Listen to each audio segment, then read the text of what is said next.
Khuzani lo muntu owangithathela unikiwe wami bengimthanda. Le ndoda emnyama yeshende ingithathela umama womntanami kumanje ithi ifuna kimi uxolo enhlinini yoxolo.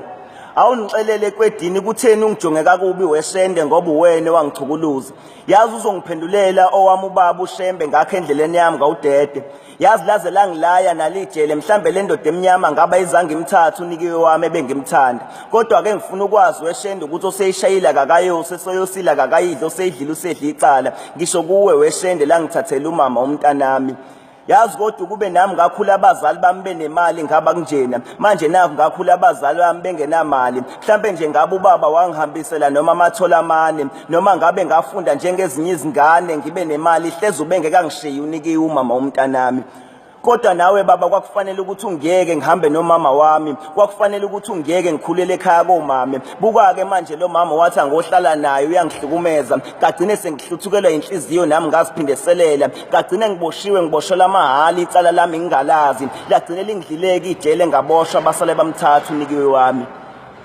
Ube yithemba lami unikiwe ngangithi uthando lwami ngiyolinika yena nesineke sami ngangithi ngiyosinika yena nakho-ke sengiphume ejele sekuthiwa usenikiwe konke bengithi ngiyomnika khona unikiwe angazi konakalaphi ngoba wayenothando nami nginalo ngangithi ngizosihlalela naye umuzi ngangithi ngizowakha naye kodwa-ke isondo liyajika ngiyalazi isondo lempilo liyamangaza kuyenzeka umukade unentombi kuhambe ushime noma umukade ushimile kuhambe uqonye kodwa okwami kubuhlungu ngoba bengimthanda owami impela yamadoda ayipheli hamba yomemontanga yakho kanye nozakwenu ngoba le ndaba iyophelela eqeleni.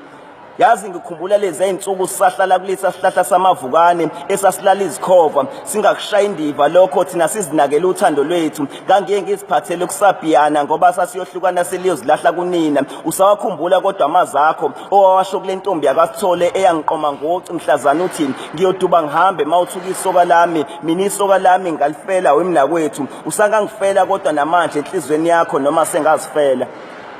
U-Anele Hadebe lona umshana wabanguni.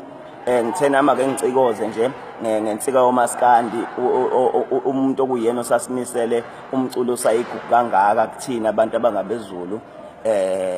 Ngithemba ukuthi iyofika ke nasemadlebeni akho ukhuba le ngoba uma umlandeli nje kaMaskandi noma uma umlandeli kaKhuba cabanga uzoyizwela ukuthi ngicikoze ngengoma zakhe ihloko zengoma zakhe ukhuba lezi ngiyabonga.